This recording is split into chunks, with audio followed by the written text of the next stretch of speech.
The second geometry standard for 7th grade is to explore various geometric shapes with given conditions, focusing on creating triangles from 3 measures of angles and their sides, and noticing when the conditions determine a unique triangle, more than one triangle, or no triangle.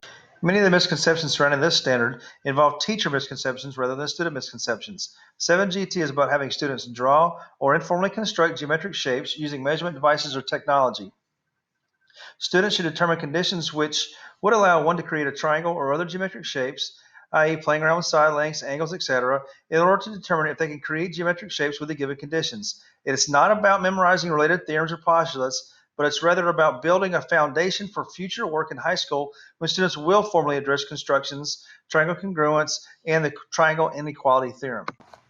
The first task that we use for G2 is My Many Triangles Revisited.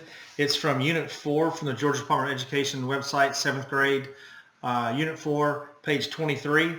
Now we do modify the task as far as the order of the task as opposed to how it's presented in the DOE.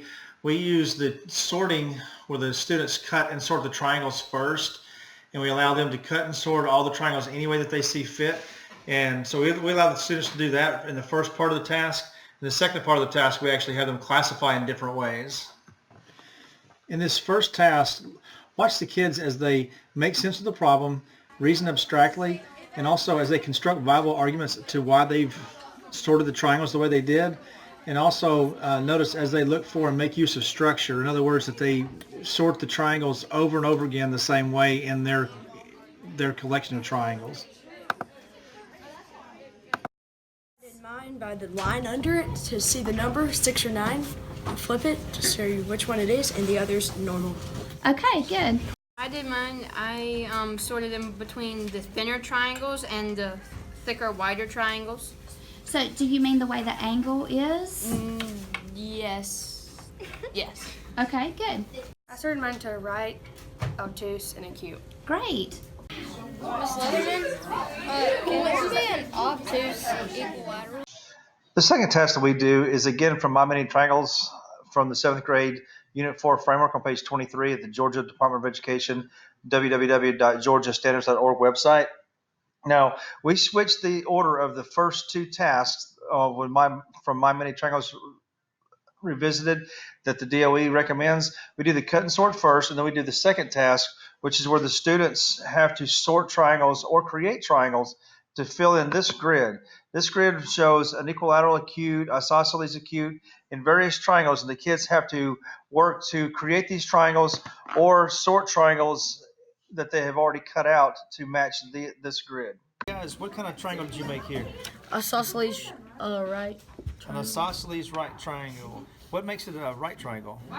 This 90-degree right angle right here. Very good. And what makes it isosceles? That 2 sides are even and 1 side's not.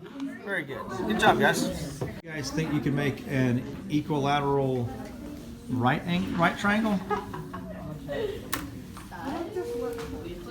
Why don't you guys try that? Equilateral and right.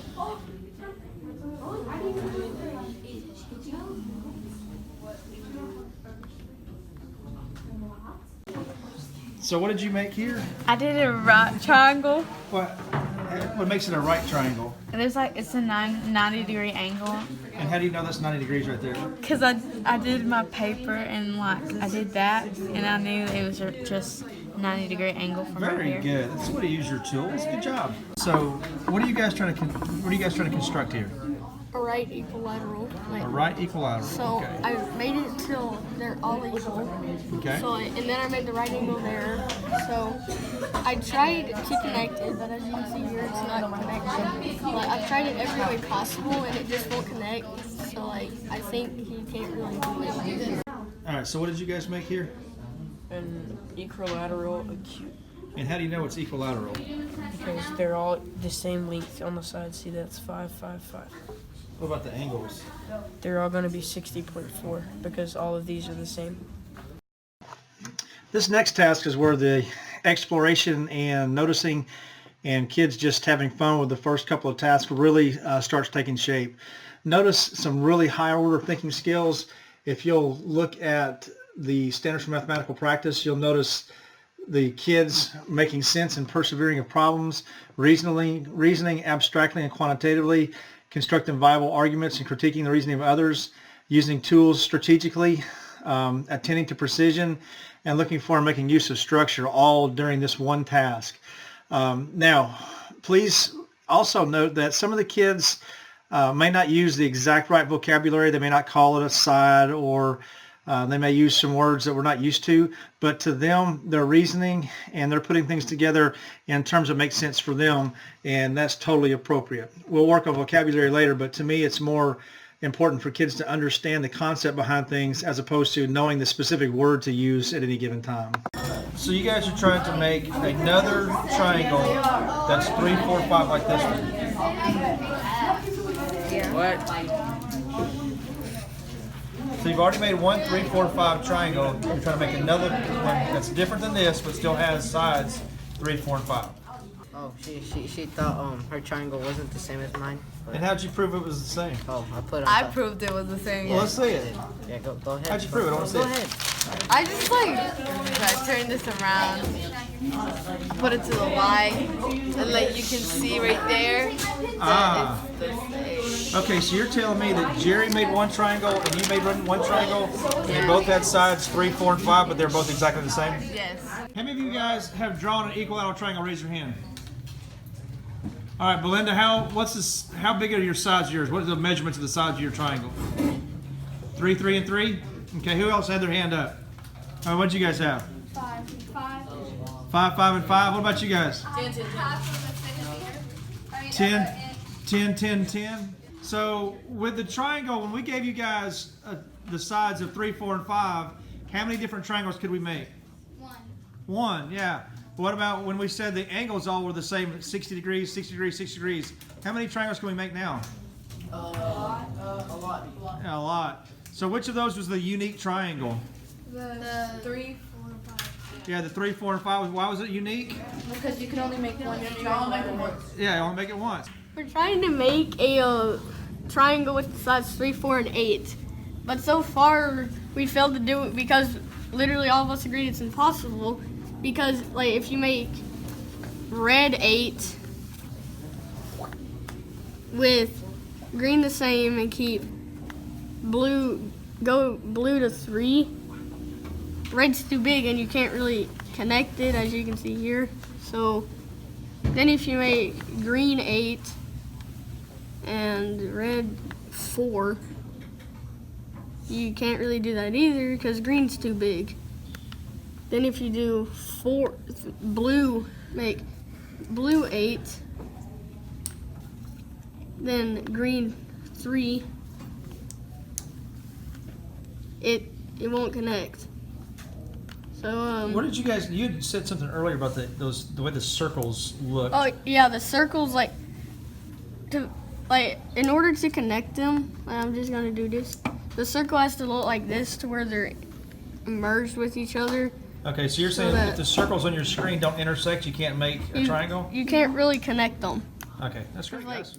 The last task that we use for G2 is maximizing area. It's Gold Rush task. It's a formative assessment lesson that we've taken from the Georgia Department of Education, GeorgiaStandards.Org website. It's in Unit 4 on page 62. And if you're not familiar with a formative assessment lesson, formative assessment lessons are intended for teachers to be able to formatively assess students to support their formative assessments in the classroom.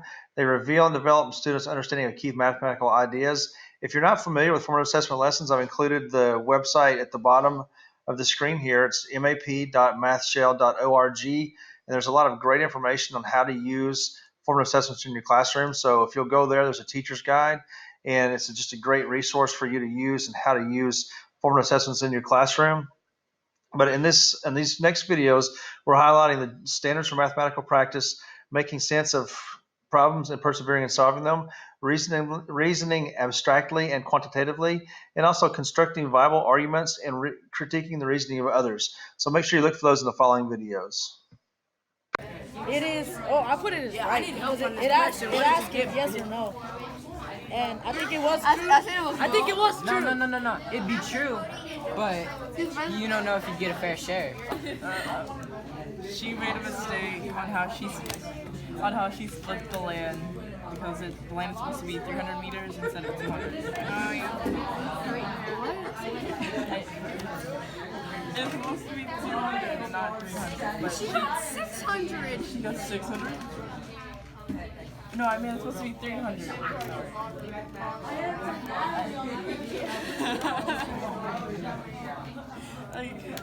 Why I don't do math. Wait, okay. So she's supposed to get 200. She split the land wrong. Yeah, she's supposed to get 300, but she got 200. Oh yeah, because you're supposed to split 600, but she split some other number. You're supposed to split 600? Yeah. So, because it says you have to split the land to make it equal spaced in. Got it. You'll get 1,200 square meters per farm for each of these prospectors. That would be double of what you would get for only one person, right? So it would be more profitable to maximize these.